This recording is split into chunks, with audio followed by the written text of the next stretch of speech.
Hello and welcome to Starcraft. My name's Pig and I'm here with yet another video helping you learn and improve at Versus Mode. Today we're going to be talking about beginner scouting. So we're going to try and give you guys a fundamental building block to get to that level where you're seeing everything on the map, you're recognizing everything your opponent's doing, and you know perfectly how to respond. To start out, the first steps we're covering today is number 1, map control so you're never surprised by anything. Number 2, scouting at the start of the game and recognizing if your opponent's doing a one base all-in attack. And finally, we'll be finishing up with proxy rushes, one of the scariest types of rushes, how to recognize it, and of course, how to stop it. Kicking off with that first most important fundament of good scouting. It's not actually actively looking in your opponent's base, but it's setting up a map control so you're not surprised by anything. Now in this case I'm using Zerglings, but if you're Terran or Protoss, you can use any unit that is cheap and expendable, whether it be a spare worker or a marine or a zealot. Notice I've put workers all around their base, or spotters all around their base. I'm not going to be surprised by them moving out, and I can see every single expansion they could possibly take, so I'm keeping tabs on how many expansions they have as well as if an attack moves out. Not just that, but look at this ring of vision I've got around my base. I've got spotting units all around the edges, so I'm not going to be surprised by any harassment or counterattacks.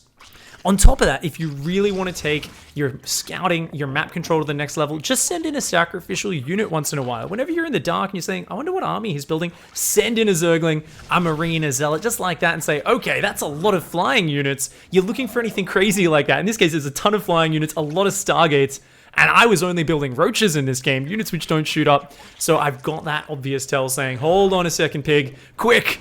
Build a bunch of anti-air. I've got to put down the Hydra Den, the Spire, and transition because my opponent was going for a very wild strategy of mass flying units. This is a great habit to build, even if you don't have the advanced scouting knowledge to really know every single unit counter and how they all operate. Just get a sense for the size of their army and whether it's all flyers or ground units in case you need to do a very obvious kind of addition to your army to counteract that. So don't get too caught up in the specifics, just get in the habit of doing this, have the map control, and you'll never be surprised by anything coming your way. Next up, we're talking about the dreaded one base all-in. So that is where your opponent doesn't look to secure an expansion and just builds a massive army off one base and tries to kill you. So we're going to hide our worker scout. Always send a very early worker scout across the map around 14 or 15 supply. And notice how I've hidden that behind my opponent's natural expansion, and the magic timer is about 3 minutes 30. I poked in and I said, whoa, you still haven't expanded? Okay, it's probably a one base all in. So I've immediately responded here by dropping down 2 bunkers. I'm focusing on building lots of fighting units to defend, and if we skip a bit further in the replay, we can tell that's a very good idea. I wasn't as focused on building workers, just defense, because my opponent in this scenario never expanded, ended up going for a big 4-gate assault, one of the most classic and deadly all-in attacks. And even though there's so many Protoss units, because I've got those bunkers, those extra fighting units, my SCVs help repair the bunkers as well in this scenario, I'm barely able to hang on against what would usually knock most new players and even some very experienced players straight out of the game. But we defend, we're on 2 bases, my opponent's got no expansion, no tech behind that. It's game over from that point onwards. So if you guys are unsure exactly what they're doing, you only know it's one base, if you want to also hedge your bets, you can also play a little bit safer against air units or invisible units by building a detection/anti-air structure in each mineral line. For your Zerg, that's a Spore Crawler. If you're Protoss, that's a Photon Cannon. And if you're Terran, you need to get an Engineering Bay and build a missile turret in each mineral line.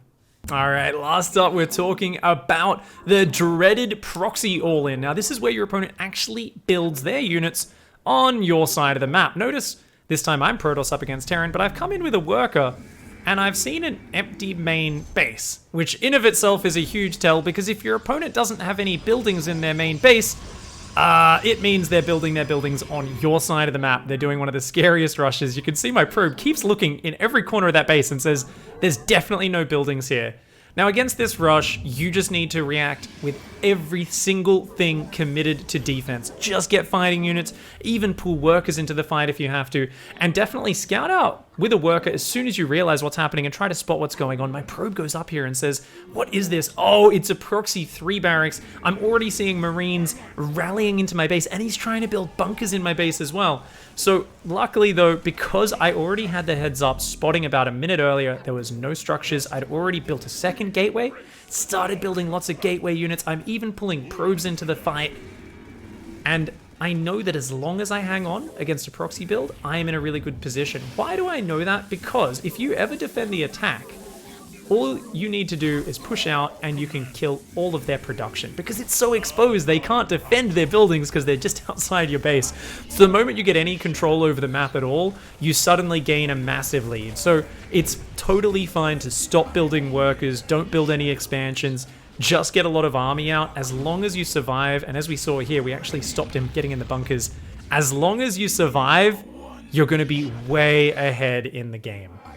Alright, well that about rounds us up for today, guys. Thank you very much for watching. Hopefully we've helped give you the first stepping stone to becoming an excellent scouting player that's never surprised by anything going on in the game. If you want to check out more videos, including the intermediate scouting video, which will be coming out shortly after this one, do check out the Welcome to StarCraft playlist here on YouTube. And feel free to hop onto my Twitch channel, x5_pig, or my YouTube, Pig Starcraft, to follow me and to learn more about the game, as well as just kind of learn some fun strategies and get involved in the community. That's all for now, guys. We'll see you in the next video. Thank you very much for watching. Goodbye and good night.